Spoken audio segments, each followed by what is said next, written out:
dear authors and invited guests.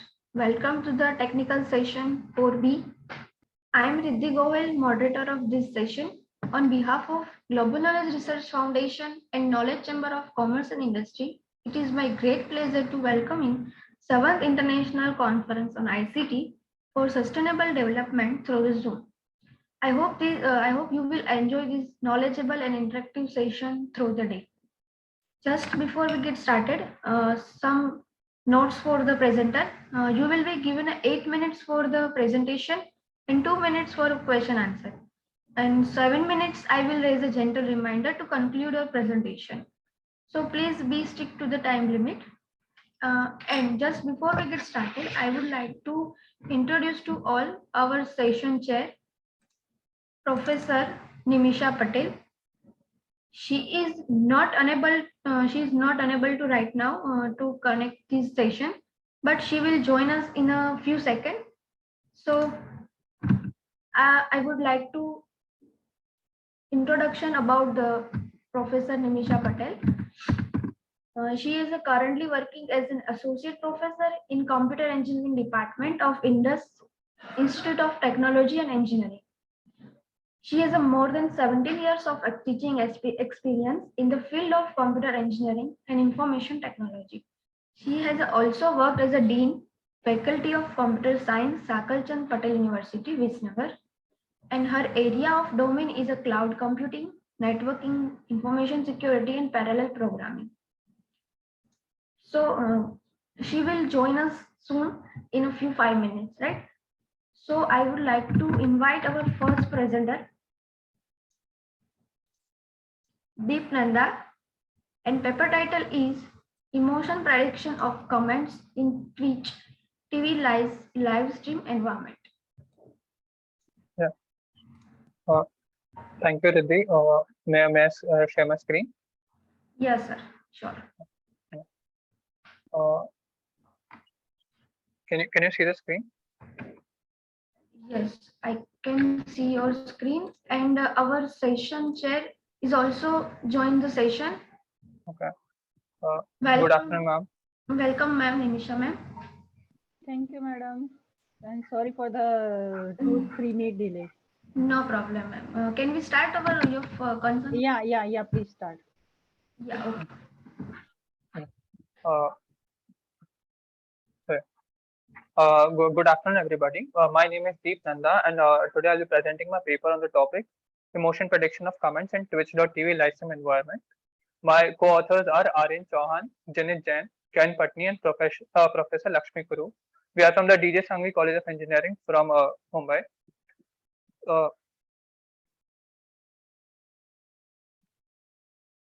Is my screen visible to you? Yes, it is perfectly visible. Okay. Yeah. So let me first start by explaining what is Twitch. So Twitch TV is a live streaming environment which is primarily used to broadcast or share your screen while you're playing some video games or any kind of podcast. So Twitch.tv is primarily used as a broadcast platform which has an average of 15 million daily active users. In 2020, which is the year when the pandemic hit us, and we all moved from offline to online for our leisure activities. The Twitch TV saw about nearly 135% increase in the active streamers on the platform, which is a great example. If we see that if we think in the terms of the amount of data that the stream would generate, because the streamers actually went from 3.9 million to 9.2 million. So how Twitch is different from other live streaming environments? So Twitch has a very peculiar or very esoteric language in itself, where you can see where in general, if example, I have to give an example. When we use WhatsApp, we use emojis to signify what we mean at the end of the statements. In Twitch, there are emotes, which are nothing but graphical images, which give more context to what we actually want to say, which could be the emotes could mean many things, and these emotes could be specific to a channel of the Twitch that we are talking about, or it could be generic across the entire platform. And these are esoteric lingos. For example, And also along with these, the Twitch TV language involves the internet slang that we use in our day-to-day lives. So this is different from the languages that we normally see on Twitter, YouTube, or other platforms. So to get more insight about how that comments actually are, we look at a few examples. So if you see the first emote, its name is not like this, which signifies angry or frustration, and you can see the comment where it has been used, where the streamer or the audience is not happy about their hair, and that is why they are angry and frustrated. So that is the use case of the emotes. So these emotes basically give a more dimensional meaning to your comment that you want to put out on the stream or the chat. So this is a literature review for the paper where we have analyzed various papers and how they are dealing with video streaming platforms or the comments that are available on the video streaming platforms. For example, we can identify the offensive languages based on the comments that are made by the viewers on a particular platform, and we can understand if the comment is basically trolling somebody or not, or predicting the emotes itself, and detecting potential subscriber based on how often a person is commenting on the stream, right? And when we see there is a Go Emotions data set, which is a Google labeled, it is a data set that is curated by the Google developers, and which is a Reddit based database. We'll come on that in more detail later. So introducing the project in general, the project is basically to accurately analyze the messages that are sent over a particular channel by the viewers of the streamer, and based on the messages that are sent by the viewers, the aim is to identify what sentiment the entire or what emotion the entire group of people are currently feeling based on the content that they are seeing on the stream. And if we give them if we and the aim is to relay this feedback to the streamer so that the streamer can accurately modify their content so as to suit their audience. So if you see over here, so this is a normal this is an example of a Twitch stream, where on the right hand side you can see the comments that are being written and the emojis that we can see.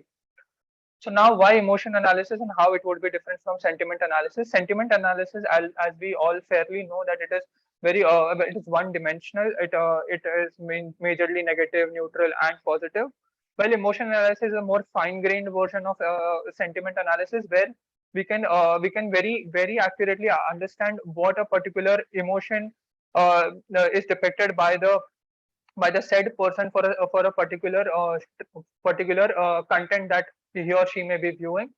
So sentiment analysis can sometimes be misleading because there are way, there is way, there, so in a for instance, if I have to give an example, fear and sadness both would tag under negative, but they do not necessarily mean the same sentiment, right? Fear and sadness are very different things, which will we have tried to taken care of that, and we that is why we are focusing on the emotion analysis aspect of the project. So categories of the emotions that we'll be using. So we have so based on Paul Ekman, uh, he was a uh, he was a researcher who had given out six six categories of emotions, taking reference from his paper. We have listed down seven general emotions that we might be that we are using for our project to accurately categorize our emotions into categorize the comments into those emotions. So those seven emotions are angry, disgust, excited, happy, neutral, sad, and surprised. These range of emotions are fairly comprise over the entire stretch of general human behavior. So why live streaming environment?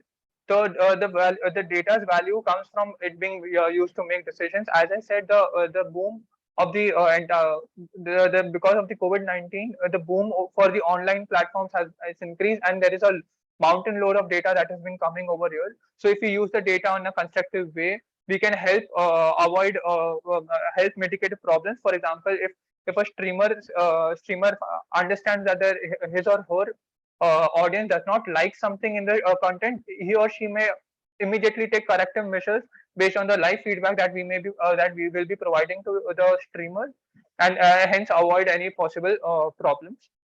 So project description. So it requires a completely unique data set because there is no Twitch labeled data set available for Twitch data. There is a sentiment analysis data set available which has about 1923 labels. So the task majorly involves building an appropriate data set and predicting the emotions in real time. We have used a very fairly simple and generic NLP pipeline, which involves the data, taking the data, pre-processing it, splitting the data into 60, 20, 20 percentages, respectively for train, validation, and test, and feature extraction, modeling. Yeah. So now we look at a snapshot of the data that we have labeled. So over here we can Sorry see. for the interruption, sir. Yeah. You have 2 minutes left for the presentation, sir. Okay. Yeah. So this is the data labeling snapshot that we have seen, where we have categorized the messages into sentiment and emotion to fairly understand what a particular message will determine. We have used the deep learning models of BERT and Roberta to understand how it works on our data set. So the transfer learning, we have also used a transfer learning architecture where we have used the Go Emotions dataset that I had mentioned before, which has about 57,000 hand-labeled Reddit dataset that they have taken from unique popular English Reddit channels. So why we have used Reddit comments is because we can, so when we were labeling, we have taken samples of data from popular Twitch channels, and Reddit has a chat system which is similar to that of Twitch. It does not have the peculiar features of Twitch like emotes and all, but it has the internet slangs, abbreviations, etc. Which so by using the Reddit data and also by using the data set that we have created, we can mix the generic functionality of the Reddit data and the peculiar features of the Twitch data that we are using. So by using the benchmark data set, that is a GoEmotion data set, we are passing it over a Distilbert model, and it gives the output in terms of 27 classes. And then the target data set, that is the data set that we have created, we are passing it over the pre-trained model that we have taken from the or the already learned models based on the Go Emotions data set, and we are minimizing the categories from 27 to fit according to R7 by specifically grouping them into the groups that we have created, and then passing it over the classifier to give the target emotions. Like I said, transfer learning model helps us because it takes care of both the generic and the specific data set. So these are the results. For the left hand side is the sentiment analysis result, and the right hand side is the Go Emotions data set result that they have used on the Ekman model. And this is the result for our paper, where we can see that the transfer learning model performs the best in comparison to the other machine learning and deep learning models that we have taken. We can see that BERT outperforms Roberta in our case, but this could be due to the Roberta's extensive pre-training biases, as it is trained over a large number of data. So transfer learning works the best for our scenario. Hello. Yeah. So by concluding my presentation, we have seen that that the knowledge of emotes is the most important for our project, because these emotions can be generic, like I said, specific to a stream, or it could be common throughout the entire platform. So that is something that is important. To extend this work, we may also include some spam detection or spam detection, and we can also include a variety of other languages which are not just English for that instance. Yeah, those were my references. Thank you. Okay. Very good work done by you, Deep. My question is, whatever the algorithms you have implemented, what do you want to conclude in terms of accuracy, that this is the better and at this point of time this is better? You have muted yourself. Please unmute. Yeah, sorry. Sorry, yeah. So in terms of accuracy, we can see that there were no other papers that have actually worked on emotion analysis. So the threshold for us was the sentiment analysis that had been done on the Twitch data, which is fairly, like I said, it's very one-dimensional. So we kept the threshold against the Go Emotions dataset, that gave us about that gives 46% accuracy for the go emotion data set, which has been which was done on 57,000 data set. So that was the threshold benchmark that we had set for us, and we were able to achieve more than that.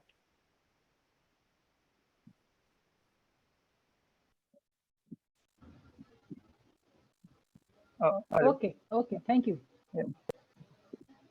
Okay, thank you. Okay. Thank you. Thank you, Deep, for your kind presentation. Thank you. We are moving to our next presenter, Mohammad Arif, and paper is Hello, yes, Riddhi ma'am. yes, Have you informed all the presenter regarding their time duration? yes, ma'am. I have already announced the time limit for it is a 10 minutes. Including a question answer, or 10 minutes is for Like eight, themselves? no, 8 minutes for the question. Sorry, 8 minutes for the presentation and 2 minutes for question answer. Okay, okay. And the paper title is Grid Power Smoothing Management for Direct Drive PMSG Variable Speed Wind Energy Conversion System Multi-Level Converter.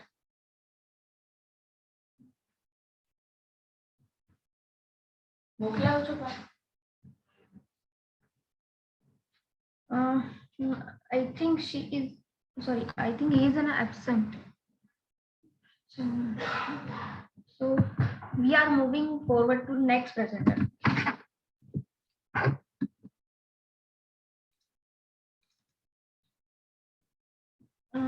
It is a Padire Monica. And Good afternoon, everyone. Can I present, ma'am? Yeah, Can I yeah, start? sure, ma'am. Yeah, sure. Design and analysis of the radiation characteristic of microstrip antenna array resonating at 28 gigahertz for satellite application. Okay. Can I start, ma'am? No, yes, yes. Now you can start.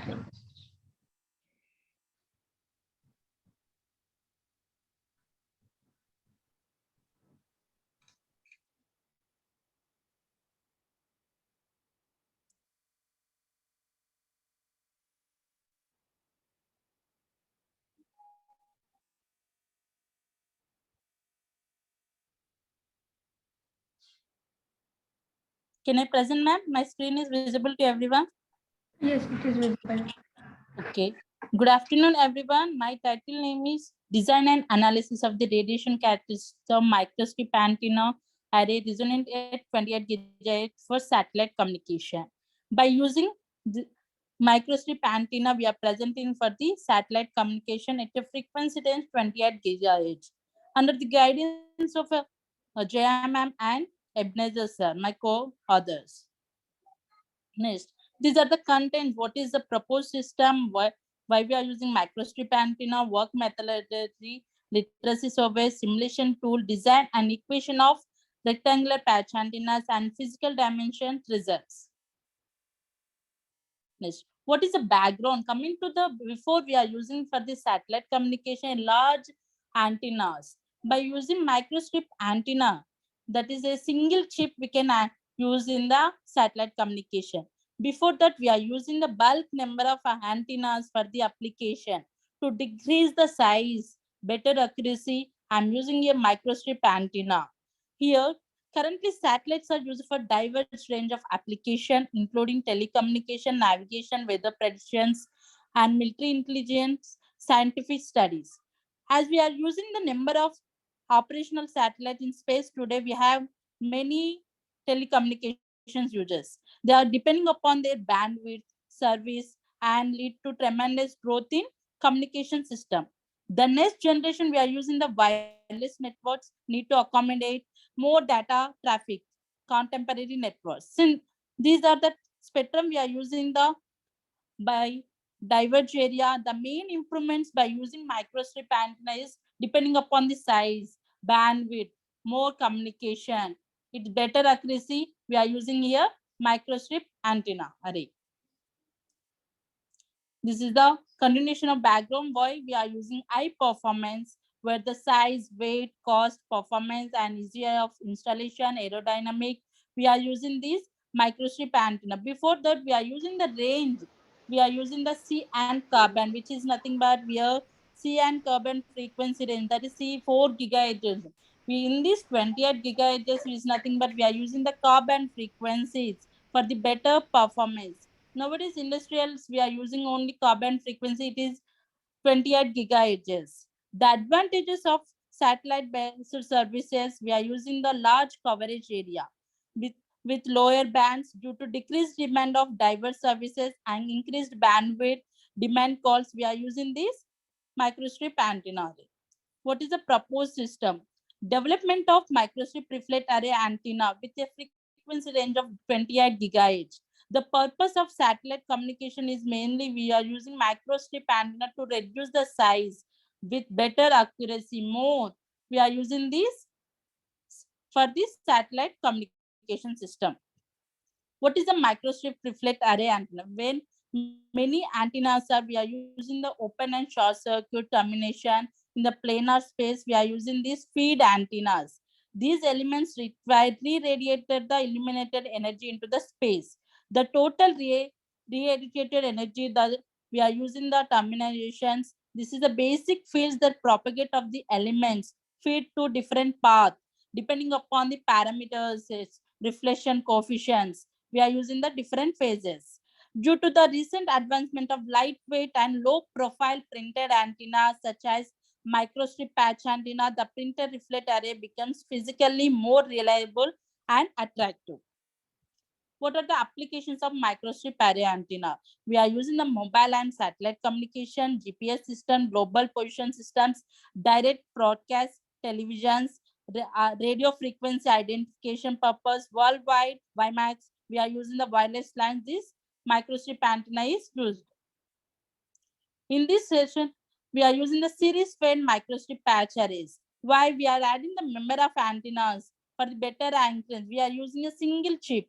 With that, we can use the area is less, and compared to before that, this is very easy to installation with low profile and appealing features, especially when total area efficiency is critical.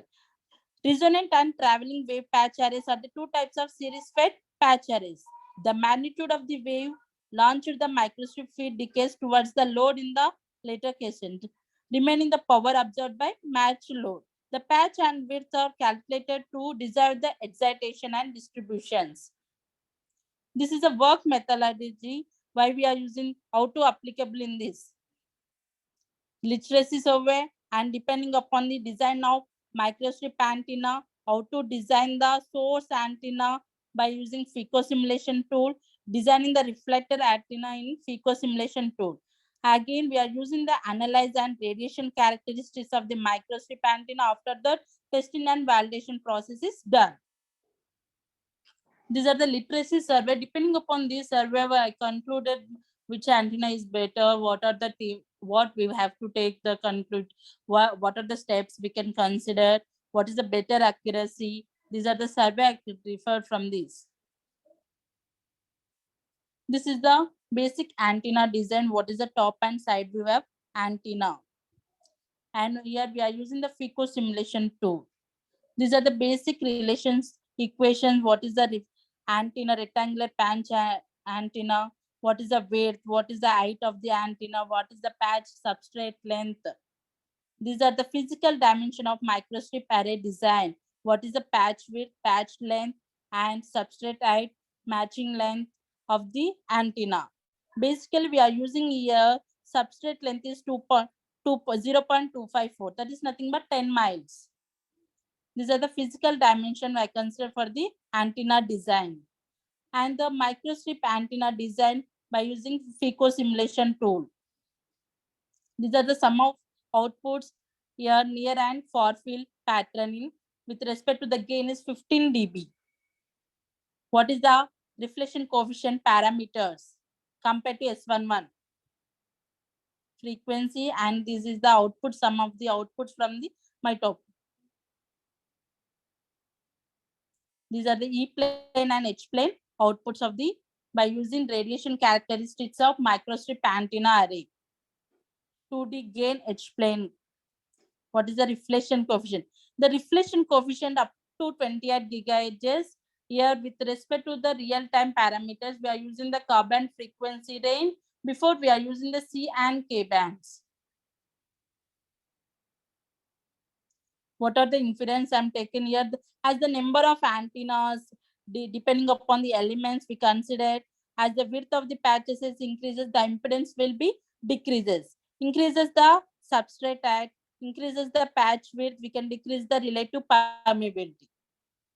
These are the some of the references I consider. Thank you, everyone. Hello.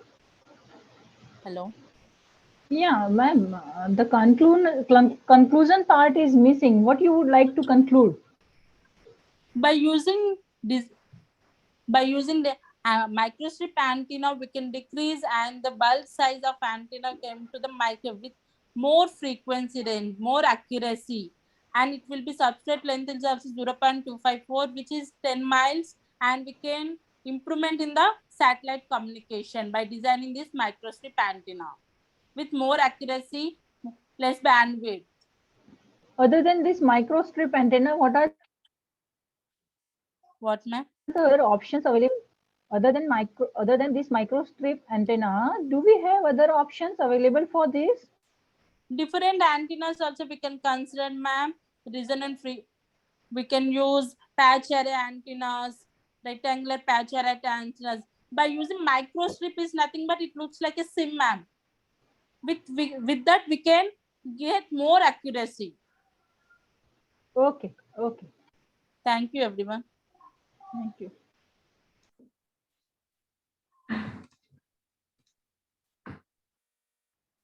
Thank you, ma'am. Our next presenter is Shivang Sood, and paper title is Automating the Process of Program Debugging. Good afternoon, everyone. Good afternoon, sir. I'll just share my screen. Yes, sir. I hope I'm visible and audible and can see my screen as well. Yes, ma'am, sir, it is visible.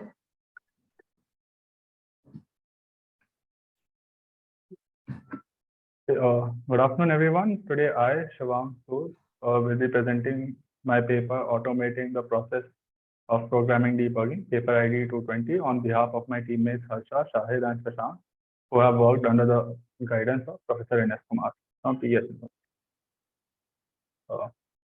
So, coming to the abstract, the purpose of our project was basically to help students with runtime errors, because when we go for C programs, the students cannot see why the program failed. And these logical errors are usually present in lab programs. So we wanted to give a personalized feedback to students and teachers on why these errors occur. And we wanted to debug errors like segmentation false infinite loops and undesired or additional output. And proposed methodology. So when we conducted our literature survey, we found that there's no exact tool or technique present that solves our very exact same problem. But we found that there are some tools that can help us to achieve what we want to do. So for automation, we are using Python. And then we also use existing debuggers like GDB and Valgrind, because GDB helps us identify a lot of logical errors, and Valgrind helps us identify memory leaks. And we also use file manipulation to identify and correct additional outputs and wrong. So now coming to the implementation details. So first, when our application receives a program and test cases, it is classified into either an infinite loop program or a non-infinite loop program. And how we judge if it's an infinite loop or not is the user gives a time limit to our application, because we didn't find a better way to classify programs as infinite loops. So for example, 5 seconds. And based on that, if it's more than 5 seconds, we conclude, okay, this is infinite loop. And then we go into the infinite loop section. So when we see that there's an infinite loop, what we do is we use multiprocessing in Python, and we run the program in one process and GDB in another. And when we see that program is an infinite loop, we attach it to the GDB process, which stops the program and then we can use GDB to switch the frames and identify that, okay, this was the line number giving the infinite loop. As you can see in the picture here, like our application was able to identify that this while loop is what was causing the infinite loop. Yeah. And so if an application is a non-infinite loop, we have segmentation faults that are very common in student programs. And these, like when there's a segmentation fault, it usually generates a core dump file. So again, we use GDB to navigate that core dump file and to backtrace to the exact point where the segmentation fault occurs.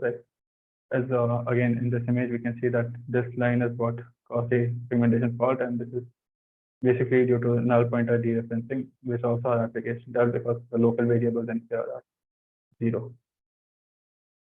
Then apart from segmentation fault, we also have additional output. So students sometimes do not pass their test cases because they are printing something apart from the desired output. For example, if they have to say the index of the node deleted was 2, so they say node deleted :2 instead of just writing 2, and that fails the test case. So again, we basically hijack the printf statements and we identify if without those printf statements the student program is matching. As you can see, this is a classic example of additional output program, because there's a first node inserted print statement extra, and while the logic seems to be correct. And this below is our application output, where we say additional output detected. Coming to partial output detections, so at times students have to even write 2 or 3 functions as part of their lab, and it can happen that only one of those functions is wrong and the other 2 are correct, but the whole test case fails because of just one function. So we use a modified version of the LCS algorithm and to match the strings and see that, then we display that, okay, this was the match percentage of your output, how much of the output is matching with the correct output. And so that way the teacher can decide if they want to award partial marks to the student. So now coming to, so students sometimes also make memory leaks in their program, like they may forget to free the allocated memory in their program. So we are using Valgrind. We are basically running the program through Valgrind like we do through GDB, and then we can obtain the heap summary of the program as shown here. Like here you can see here definitely lost 16 bytes. So student we forgot to free the memory here, and we can also see the line number there. We also tried to solve link errors in programs that are basically when student does not include header files in their program. So, but this is we couldn't completely solve it as we require a solution file for this. And in case the solution file is not present, this solution will not work. But the others work on independent programs. So now moving on to the results, our application is capable of detecting segmentation faults and infinite loops in C, and we were successfully able to identify major logical errors. And yeah, we were also able to filter out programs where wrong outputs or unnecessary statements are present. And we tested our program on a university lab, like on a juniors lab that was available to us. Over 1,500 programs were made available to us. And on the first iteration, we achieved an accuracy of 90 to 95%, depending on the type of the program. Like it was different for single list and different for trees, and depending on what data set we were evaluating. And what we, with all the data present, we corrected, like we identified why it was not working, and we got our accuracy up to 99% for all the given data set. So to conclude, we're able to identify logical errors with the segmentation faults and infinite loops and wrong outputs for student programs, and also provide personalized feedback to students and teachers. And for future work, like our methodology, we have done this for C language. It can also be extended to other languages such as C++, where dynamic feedback does not, is not given by the compiler. And if someone wants, they can maybe use machine learning to enhance error detection by getting more data and then training whatever model they choose fit on that data set. And these are our references, which we also use for literature survey. Thank you. Any questions? In which language you have implemented this? Ma'am, we have used Python to implement our project, but we are evaluating programs written Yeah, in that I C. understand. That Yeah. that I understand that you are evaluating the C program, debugging the C program. Yeah, But in C which program. this research whatever the research you are presenting, that is in implementation in which language? Implementation is in Python using GDB. Using GDB. Yeah, so we use Python so we also create like a front end where student would like select their C programs and test cases, and then they would submit it to our front end Python application. The front end was built in Flask, and then we like our Python program internally calls GDB and Valorant, and then takes the output, makes it user readable, and then presents it to the user, so the user can identify what exactly caused the error. Okay. Okay. Thank you. Thank you, ma'am. Thank you, sir, for your kind presentation. Thank you. So the next presenter is B. Shamshri Ahmed, and Yes, paper title is Diabetes Disease Prediction using Machine Learning, Classifier and Techniques using the concept of data augmentation and sampling. Yes, ma'am. I will share my screen, ma'am.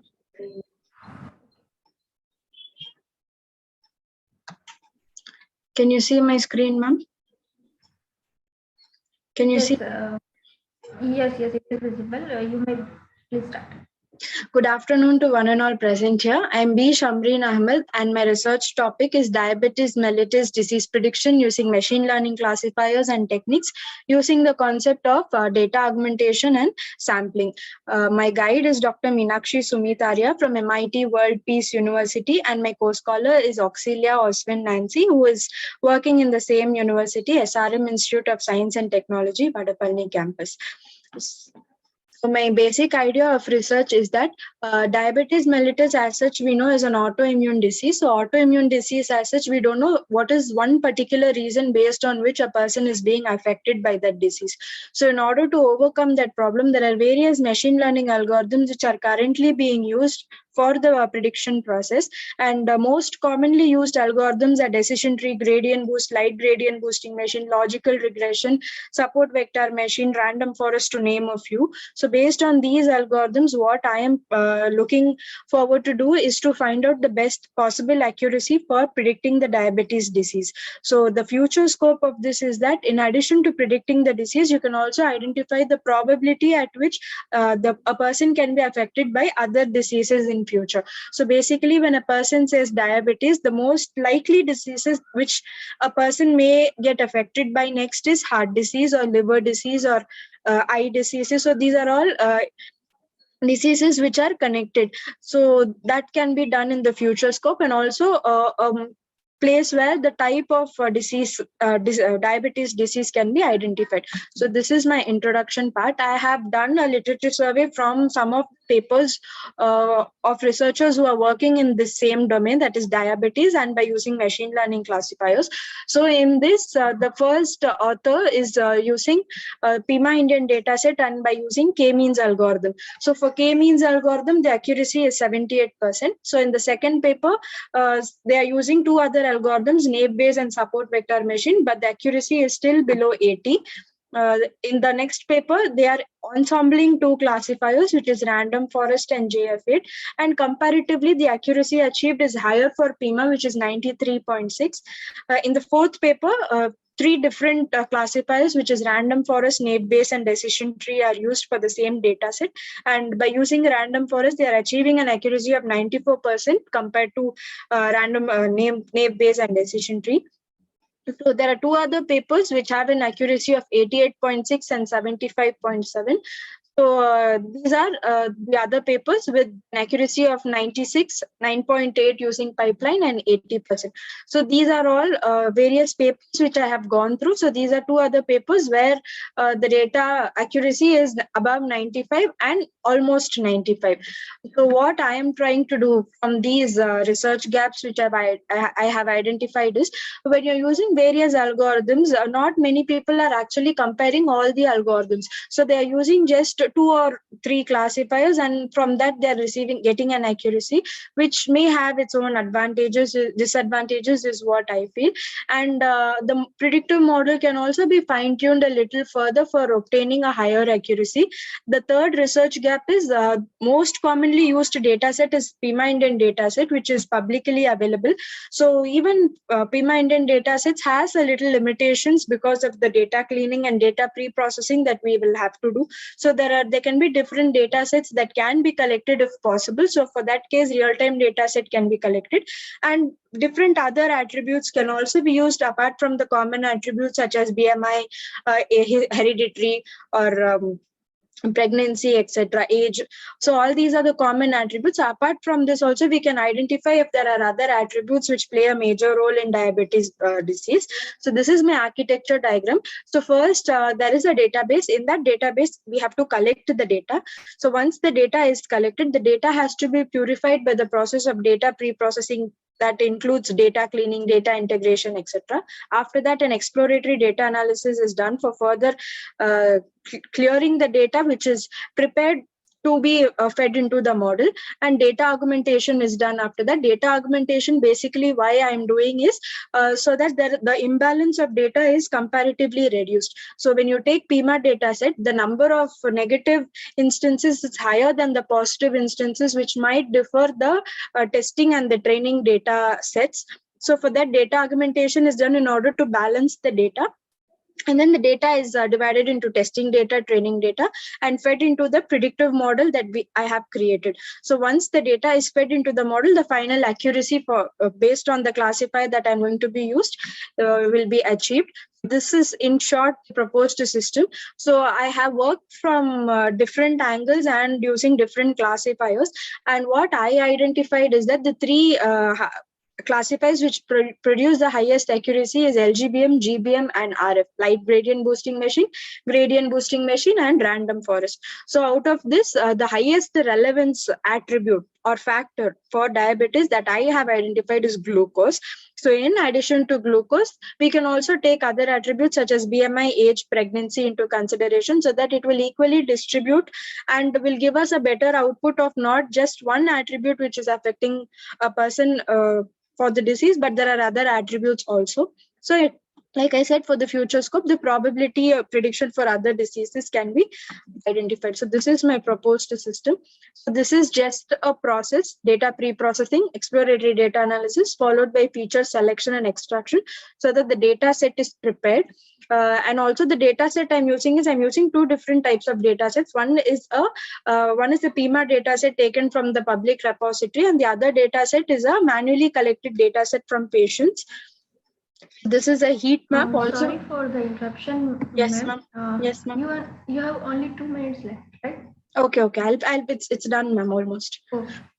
So this is a correlation matrix that is used to identify what are the attributes which affect diabetes. So here the highest will be age, glucose, and pregnancy. So when comparing the different algorithms, the highest is given by LGBM, which is 95.2. As a result, when I further fine tune the data set, I'm getting LGBM 97.3, followed by random forest and GB. But the disadvantage with random forest is that there are already many existing systems. So in order to add to the novelty, we can further work on LGBM so that the novelty will still exist.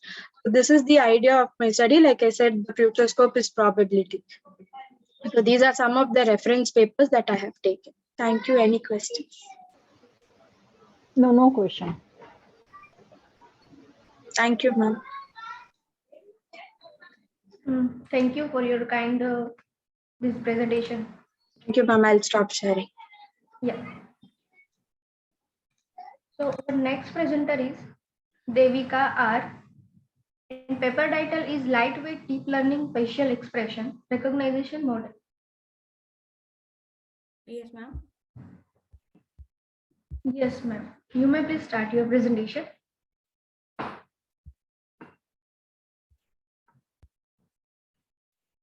I hope I'm audible and my screen is visible. Yes, it is audible and visible also. Okay, ma'am. Good afternoon. I'm Devika R. And this project titled Lightweight Deep Learning Facial Expression Recognition Model is done under the guidance of Dr. Divya Udenje, Avartha School of Engineering, Avarthapuri, Kollam. Facial emotion is considered as one of the most common ways of nonverbal communication. And due to the broad application potential and business demand, facial expression recognition is one of the prevalent topics in deep learning domain that has various applications, including human-computer interaction, virtual augmented reality, effective computing, healthcare, e-learning, etc. The process of facial emotion recognition comprises of face pre-processing that includes face identification, face alignment, face feature extraction, and other tasks. And for carrying out vision analysis of facial expression, emotions are basically categorized into anger, disgust, fear, happiness, sadness, and surprise. Deep learning techniques are widely used in emotion recognition systems as they produce high recognition accuracy in comparatively moderate time. This table summarizes few related works in this domain, along with the methods and data sets used, and also the corresponding accuracies obtained. Moving on to the research gap, facial expression samples collected in different scenarios have problems such as complex backgrounds that causes the FER model to train slowly. And this FER methods often result in low recognition rate and insufficient generalization. And considering the application perspective, it is difficult to deploy existing FER models on small embedded devices and smartphones due to the limitation in processing power and storage.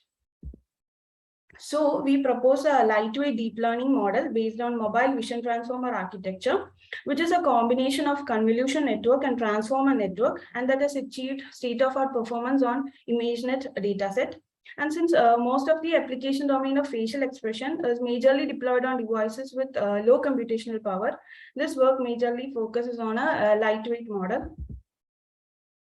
And mobile VIT is a lightweight image classification vision transformer that was primarily designed for mobile devices, and it outperforms other CNN and VIT based networks.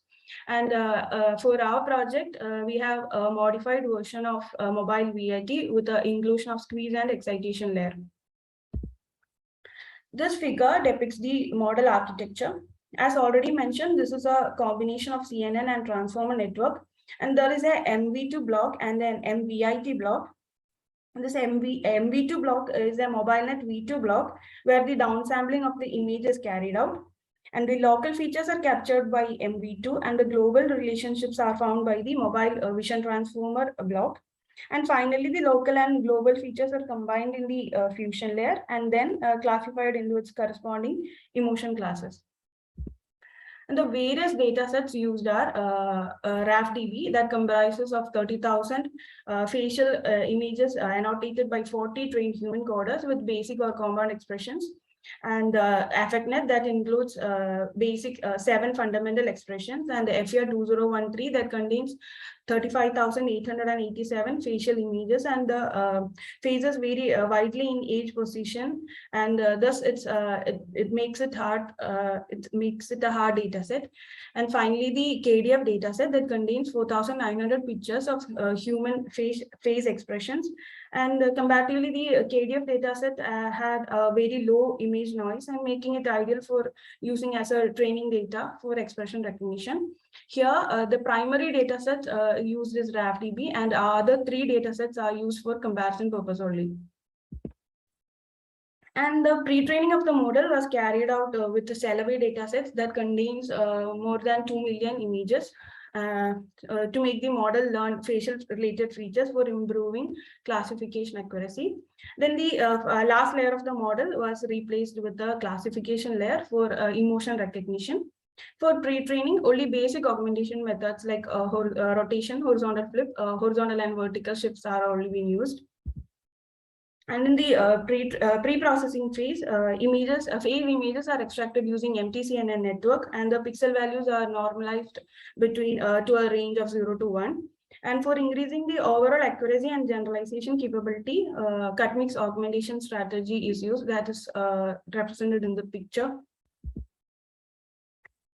to uncover the most influential features that affect the model's prediction. A visual explanation approach known as saliency map is utilized. And here, ScoreCam claims to tackle the problem of unnecessary noise and create more clear and informative explanations as compared to other techniques. These are the confusion metrics obtained for all the four data sets. This is the performance of the proposed model on RAFDB, KDF, FCR2013, and AffectNet dataset, out of which RAFDB attained a remarkable accuracy. This is the performance comparison on RAFDB datasets, and compared to other existing methods, our proposed model attained 93.12% accuracy. And on KDF dataset, our proposed model attained 95.849% accuracy, and in FCR2013, it's 73.914 accuracy. And finally, on AffectNet, the proposed model attained 61.504% accuracy. This is the final result obtained on test data. And on concluding, for the evaluation of the model, validation accuracy was considered as the primary metrics. And after carrying out the regularization and fine-tuning of the network, our proposed model obtained 93% accuracy. That is 3% increase as compared to the previous networks. And this is primarily due to the combination of convolution and transformer characteristic nature of the model that extracts both spatial and local features of an image. The evaluation of the proposed model shows that the model has achieved great performance as compared to other methods with respect to a parameter budget. Hence, the proposed model is applicable and feasible for building phase expression deep learning models. And these are the few references, and that's it, ma'am. Thank you. Okay, nice homework. But I would like to ask you, so you have shown that you are able to achieve a good accuracy compared to the rest others. So to Yes, achieve this more accuracy, is there any compromise in terms of complexity or something that is in the form of a disadvantage? No, for RAFDB dataset, we have done regularization and fine tuning, and basic augmentation methods are done. No, my question is something different. My question is, you are achieving a good accuracy, that is fine. Okay. But to achieve this accuracy, at what cost we are getting it? Does that cost in terms of complexity or something is increased with respect to existing one? Is it so? No, ma'am.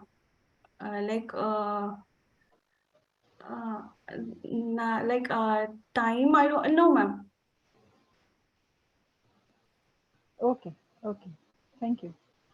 Thank you.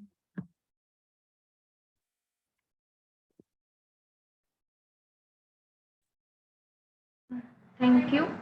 So our next presenter is Shri Mahima S. And paper title is White Blood Cells Classification Using Deep Learning Techniques. Hello, ma'am. Can I share my screen now? Yes, ma'am, please.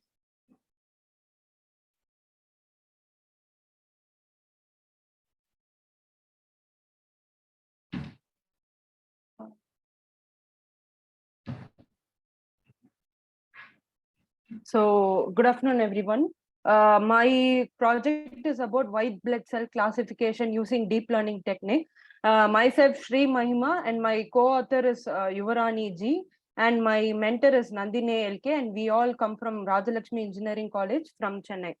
The abstract of this project is, with the evolving technology, it is going to be the next revolution in healthcare. And I think that all the hospitals have to adopt these healthcare technologies in the significant years. Digitalization in medicine and healthcare will help transform unsustainable healthcare system into sustainable ones, enhance interaction between the medical specialists and people, provide inexpensive, faster, and more effective illness remedies. The objective of the study is to devise a system that distinguishes the type of white blood cells using programmed analysis which has been considered an effective way of classifying the 4 different types of WBCs: eosinophil, lymphocyte, monocyte, and neutrophil.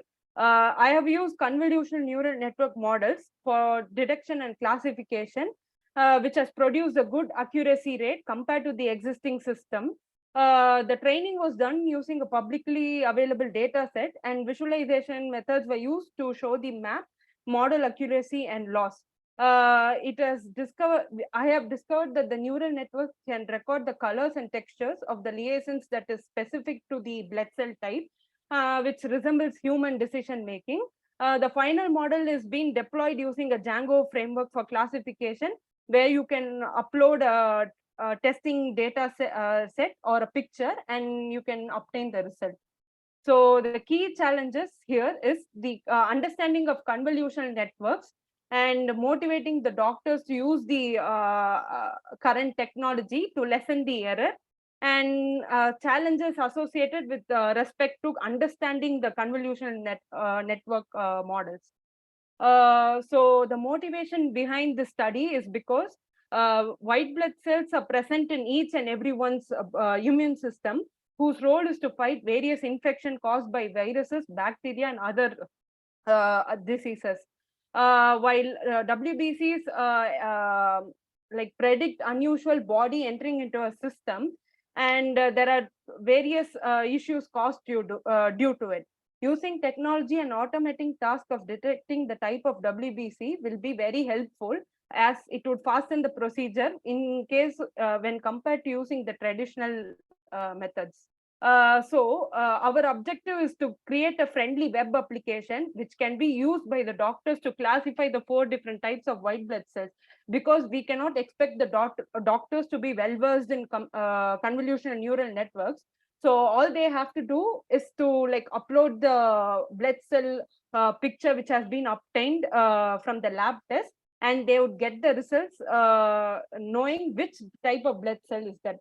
So in this project, we have used 5 different types of convolutional neural networks: ManualNet, AlexNet, LNet, ResNet50, and VGG16.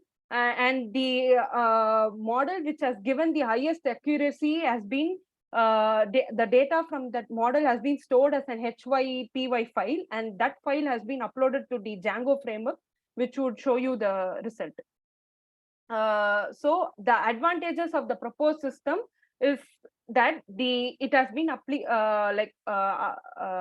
developed into an application, and it can be used to detect the 4 types of blood cells. It can be used by any participant, irrespective of whether they have knowledge about deep learning or convolutional neural network or not. All they have to do is to know how to use computer in a basic manner. So this is the architecture diagram. What we have done here is we have collected the blood cell data sets, the 4 different types of blood data sets, and we have done feature extraction and selection, as they both used to reduce the dimensionality and further, which helps in model complexity and overfitting. So after doing this, the data set has been run through all the 5 different types of models, and the accuracy, the model which has the highest accuracy has been taken and been uploaded to the Django web framework, and from where we have obtained the result. So these are the hardware and software requirements needed. And moving on to the next slide, what process we follow in order to detect the type of blood cell. First is we have collected the data sets. We got 200 training data set, out of which 500 belongs to eosinophil, lymphocyte, monocyte, and neutrophil respectively, and 376 random images of all the 4 combined. Then pre-processing has been done. Pre-processing helps the CNN model to learn about the features more efficiently, because if you want to detect a certain kind of blood cell, it is 1 or 2 images is not enough. You have to add filters and different colors to make the detection more fruitful and more accurate. Then building the model, we have used sequential model as it is the easiest way to build a model layer by layer in Keras. And add function is used to add layers to our model. And convo 2D layer is the convolution layer that will deal with the input images and use them as two-dimensional matrices. Kernel size of the filter matrix is 2 by 2, which runs through the image to do the feature extraction and selection.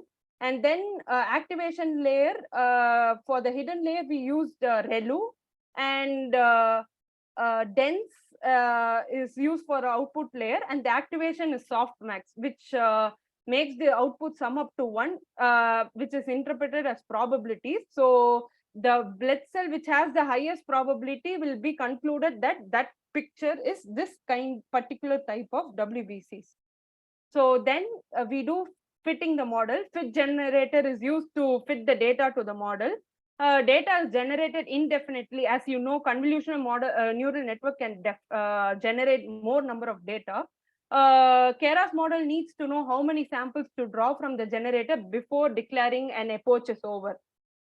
And then finally we compile and train the model. The parameter used are optimizer, loss, and metrics. These parameters are used to show a visual representation in a form of a graph. And Adam is our optimizer. Sorry for the interruption, ma'am. You have minutes left. Right? Yeah, I am almost. I have finished. And we have used categorical cross entropy for a loss function. And then predictions is done with an array using 10 numbers, and it shows in the range of 0 to 9. And then deployment is done by Django. Django is a high-level Python web framework. And then performance metrics we use here is accuracy, loss, validation accuracy, and validation loss. And these are the results we have obtained with LNet outperforming all the other CNN algorithms by 99.15%. And these are the graphs which we have obtained from the data. Like after pre-processing all the methods, we have all the processes done, final accuracy, validation accuracy, and testing accuracy. And this is for manual net. This is for AlexNet, LNet, ResNet 50, and VGG16. And this is the final output page which has been developed in Django. We have to upload a file here, and it will show you that if this is the image you want to upload, and check if it what blood cell is this. And finally, you will get the output in the form of the name of the white blood cell picture which you have uploaded. And the conclusion of this project is it was carried out to classify blood cell type over static images, while good results have been achieved. Hello. Yes, please continue. Yeah, so out of all the CNN algorithms implemented, LNet outperformed with an accuracy of 99.1%, and the application was developed. And our future enhancement, we are looking forward to collect more data sets, and we are planning to achieve 100% accuracy. So we have been kept aside for future enhancement. So these are the some of the literature surveys we have done on various papers. Yeah, thank you. Okay, from where you got this data set? We got it from Kaggle, ma'am. So what is the size of the data set? Size as in which size you're referring Means to? Number of rows or number of responses you are considering? I don't understand. Sorry. Whatever you have processed, Yeah. that is in terms of कि कितनी rows का data था you have processed? Each data set had 500 images, ma'am. So we applied filters. Each algorithm has their own kind of filters, right? What to say, the layers and the type of processing. So in case of now in the conclusion you have mentioned that you are trying to achieve the accuracy till 100%. Do you think practically it is possible? We can try, See, ma'am. Like we we didn't. can try. That is your point. Yeah, But yeah, yeah. when we go for the prediction, this is a prediction, na? Yeah, yeah, yeah. Practically, do we feel that prediction is 100% true in the real life? No, ma'am, no. I mean, We the field do of have some medical. error. No, in the field of medical, even I don't think we so. are not able to get. Yeah, yeah, yeah. I doubt why. I doubt you are saying that 99% 50.15, but this is, I guess, it is next to impossible. 99.15 in the field of medical, this much accuracy. You please cross check your result with someone else's result also. Yeah, okay, ma'am. Okay. Yeah. Okay, thank you. Yeah, okay. Thank you, ma'am.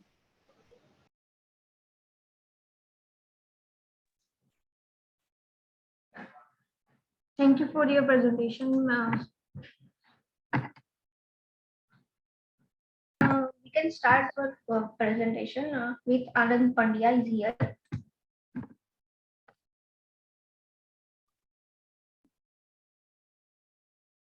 So, Anand Pandya, are you ready? Just give me 2 minutes. Just let me start my computer and then immediately I will start. Okay, no problem. And paper title is Investigation of Bypass Routing Protocol and Routing Protocol of Castlia Simulator in Underwater Environment. Yes, it is okay, madam. Yeah. Okay, so good afternoon, everyone present over here.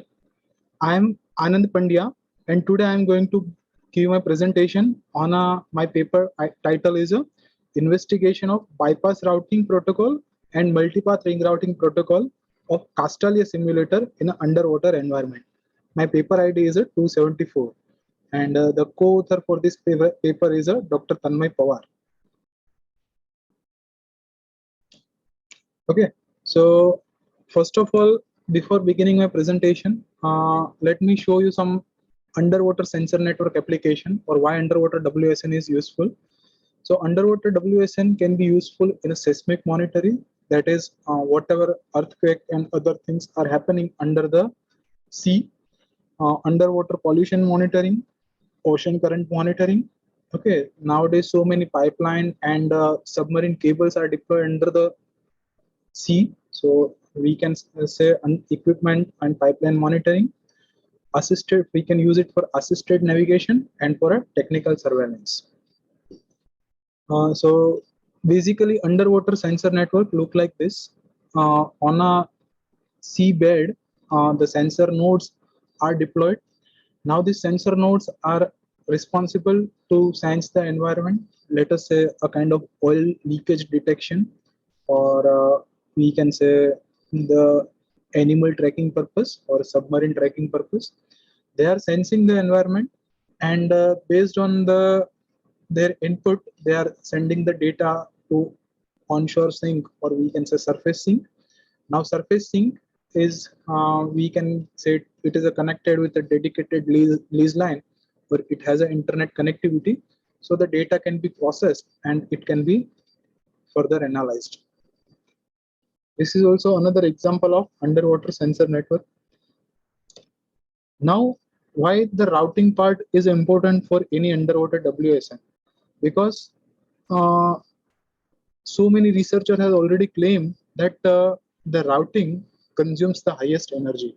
Okay, and in case of underwater sensor network, the battery replacement and recharge is not possible, or we can say it's a difficult process. Fine. So once the sensor nodes are deployed, we can say the life of that application is still the battery of that node dies. Once it is died, we can say that the network stop working. Okay, so routing consumes the highest energy, so this is a critical part to design any underwater WSN application.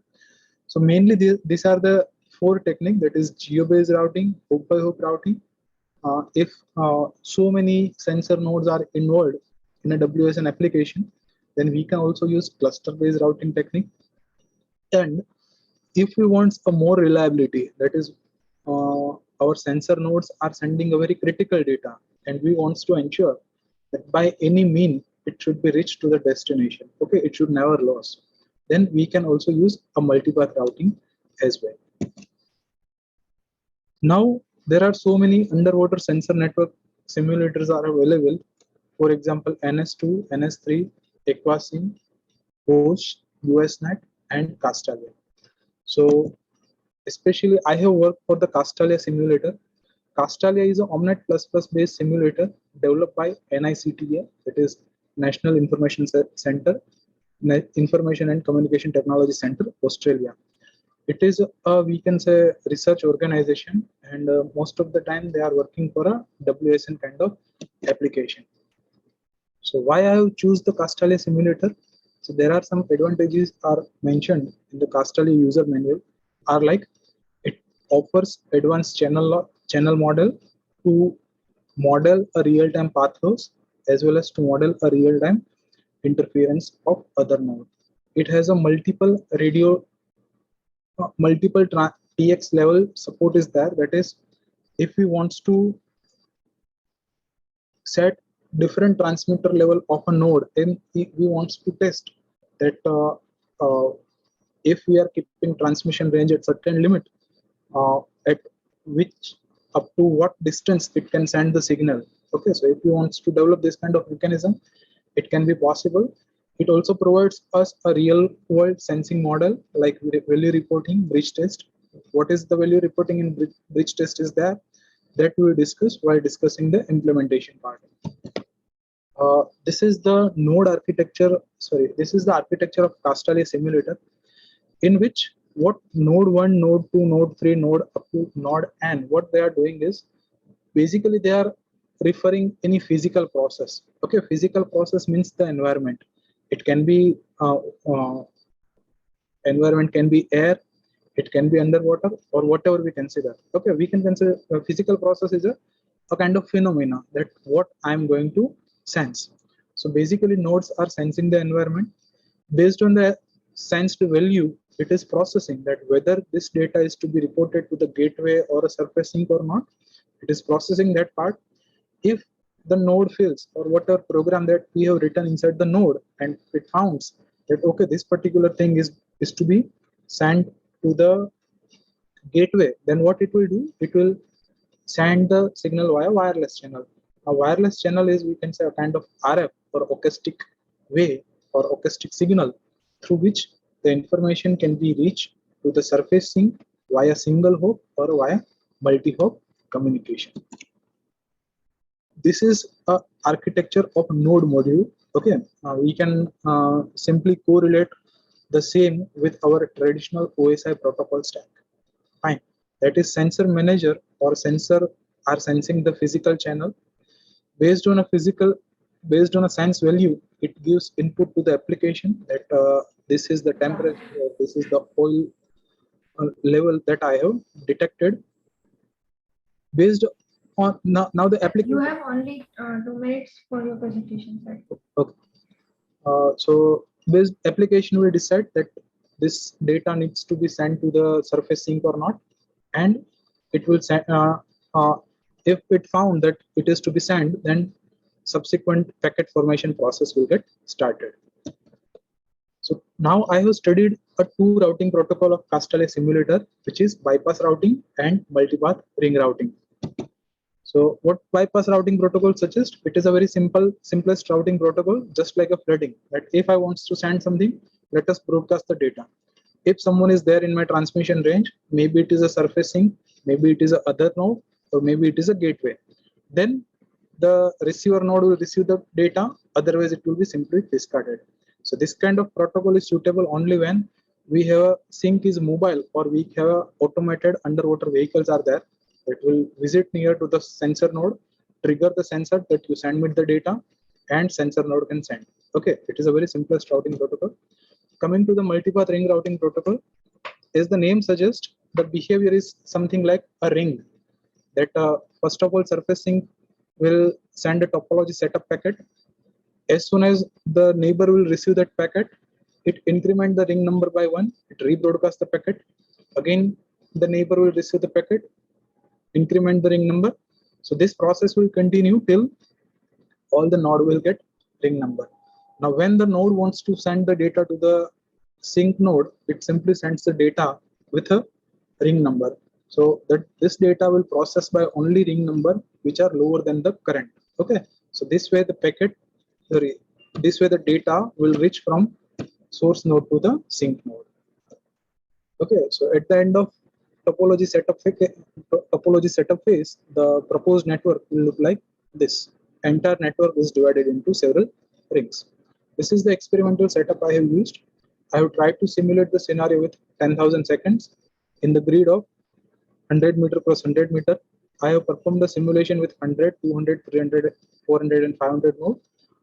Sync node position is at 00 port and node 0 work as a sync node, and I have compared the two protocol. So this is the outcome of the simulation. We can see that this is the graph of average energy consumption by the network.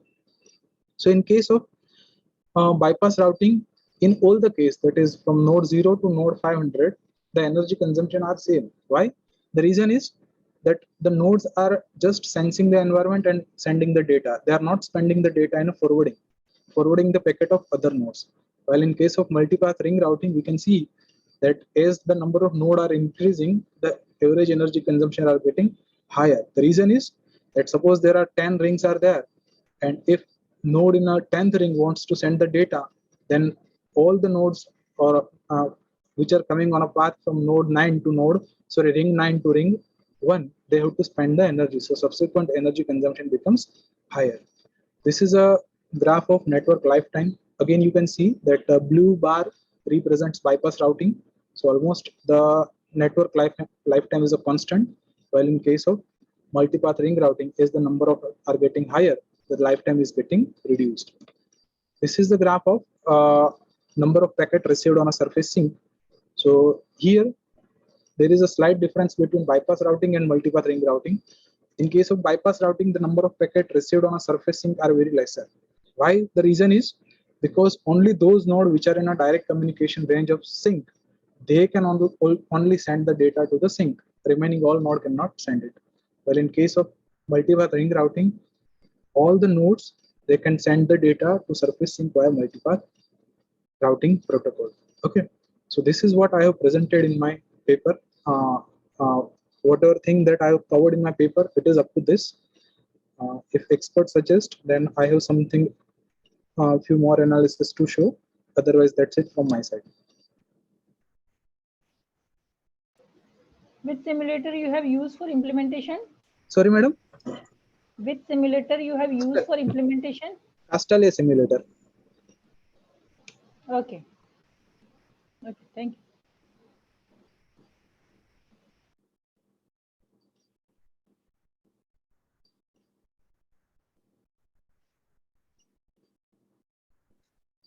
Okay, thank you. Thank you, sir, for the presentation. Now, next presenter is Suniti Dutt, and paper title is Augmented Reality, Application of ICT Tools for Innovative Pedagogy. Very good afternoon, ma'am. Good afternoon, ma'am. Just sharing my screen, ma'am. I hope my screen is visible, ma'am. Yes, it is visible. Please start. So this paper is about augmented reality and its application as an ICT tool for innovative pedagogy. Basically, what happens is that the students nowadays, especially the younger kids, the pre-primary kids who are going to the kindergarten, what they are doing is that the parents, they often don't have time for them to teach the students, teach those little kids. Or what happens is that the students, the kids, they find it boring to just repetitively write the same thing again and again, or repeatedly look at an object at the same time again and again. So what parents have nowadays resorted to, they have resorted to the YouTube videos. But basically, watching a screen for such a long time and basically staying in an environment that is completely different from you, because when students are watching the YouTube videos, they don't tend to listen to their parents speaking to them, or they, nowadays they eat even while watching the YouTube video. So they don't actually focus on what they are doing in the current moment. So this augmented reality, which is currently being used for the marketing sectors for the various brands, this is being thought to be included in the education sector, especially for the primary pre-primary students. And in this particular paper has been made with the help of first year engineering students at Chandigarh University, and they have made a solar system with the help of augmented reality concept.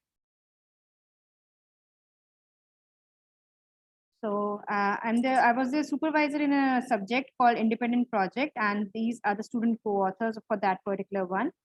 So AR technologies, they have been incorporated into the mobile devices. Nowadays, you don't need any special kind of equipment, because all you basically need is a camera, which is there in the smartphone, and all you need is some sensors like the gravity sensor, the acceleration sensor, the accelerometers, for which, with the help of which you can implement this particular augmented reality. And augmented reality is bringing a lot of improvement, interesting, inventive uses in different businesses, and it has recently been starting to be used in the educational material development, because this is having a great impact on the students. They can stay in the environment, they can stay in the surroundings, and at the same time they can learn information with the help of it. So the goal in this particular paper is the students, they developed how the students can be taught about the solar system, how the students can be taught about the different kinds of planets which are existing in the solar system. This is a very small application that they have picked up, and in future we are going to actually expand upon this, and we are going to make teaching with the help of augmented reality. So we took into the Sketchfab website, and this Sketchfab had various 3D models which are available free of cost for the use also. Of course, some are paid, but we went in for the free versions. And the other software which we used was the Plug XR software, with the help of which you can really quickly make some augmented reality aspects. And this software again is free of cost, and although with limited functionality is free of cost, but it saves you the hassle from going into the actual coding behind that particular project. So you can easily understand the software, and with the help of this software, you can make the students realize the and understand the solar system. So what we did was, we took this particular software. This particular software is implemented on both the Mac operating system as well as the Android operating system on our smartphone devices, and no other software dependencies are there in this particular moment. So this was the choice of our software. The features of our application is the solar system that we are going is that every planet is being visualized completely, as I'll show in the next few slides, that every planet is being visualized completely. And the students can see the planets, how they are revolving around the sun. The students can see that how each planet revolves around its own, rotates around its own axis. And then if the student wants to know any information about a certain planet, simply could click on that particular image, and then it just opens up. So we are using this particular one. It's both a combination of 2D and 3D AR models, because 3D, how 3D? Because we have used the 3D models directly downloaded from the Sketchfab website. And these 3D models are capable of rotating around their own axis, and they are able to revolve around the sun. And 2D, because we are showing certain information when a student touches the camera screen, then certain information regarding that particular planet pops up, which the student can read, right? So a student may or may not be able to read this one at the pre-primary level, but yes, of course, their parents can tell them about that. This, in fact, can be used in the higher levels also. For example, nowadays augmented reality is a concept which is being used in the field of medical also. So in order to us to make this particular thing, we needed a Google account.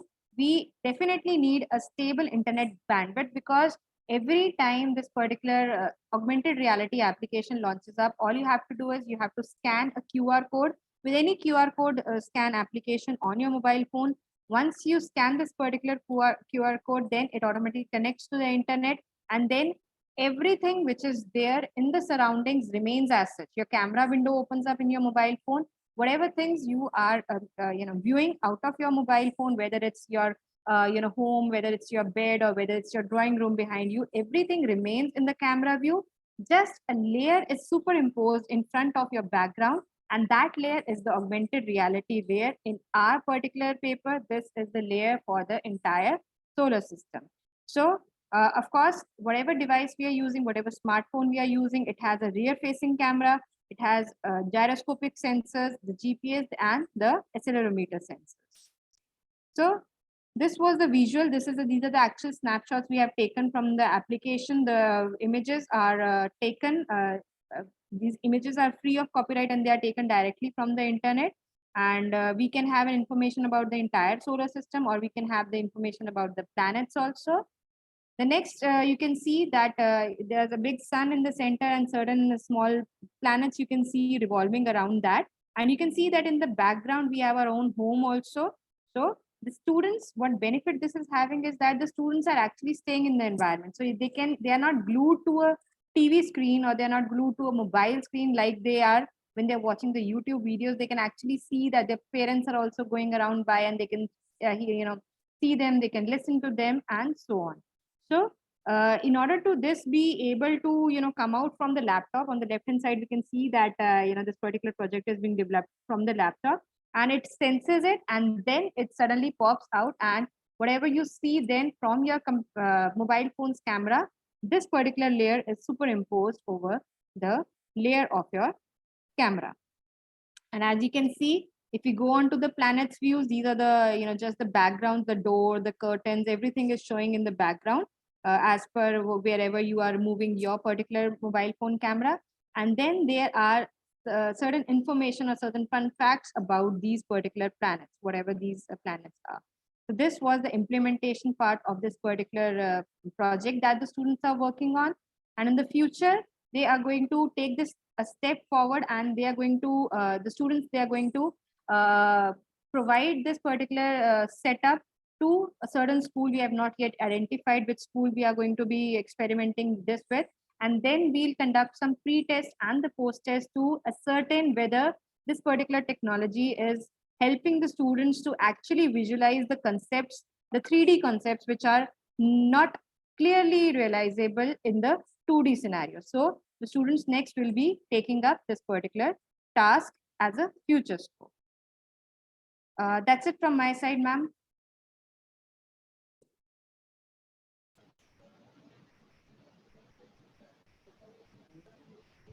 Okay, thank you. Thank you, ma'am.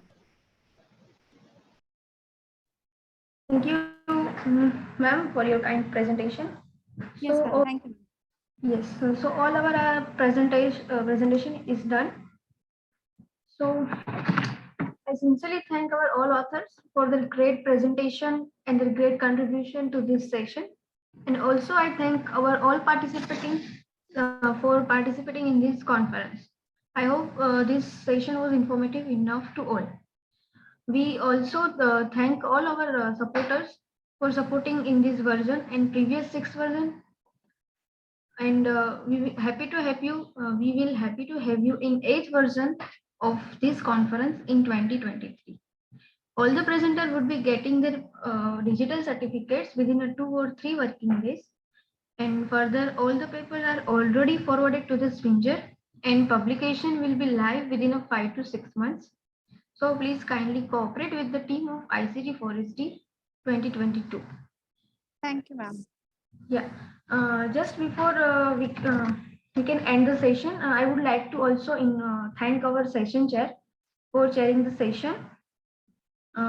Thank you so much, ma'am, for your chairing the session and your kind information to all presenters.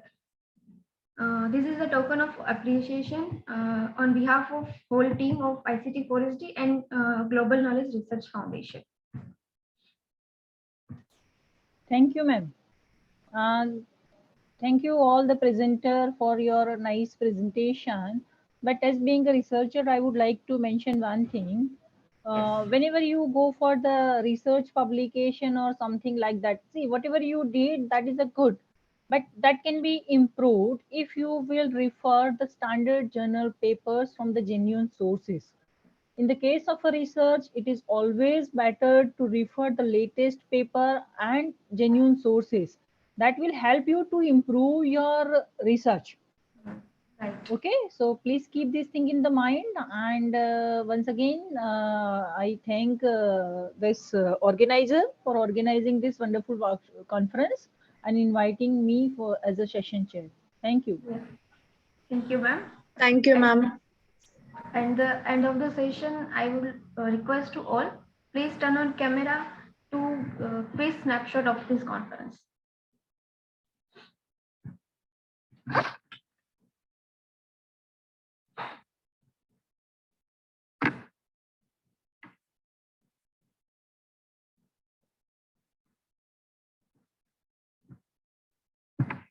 Yeah, perfect.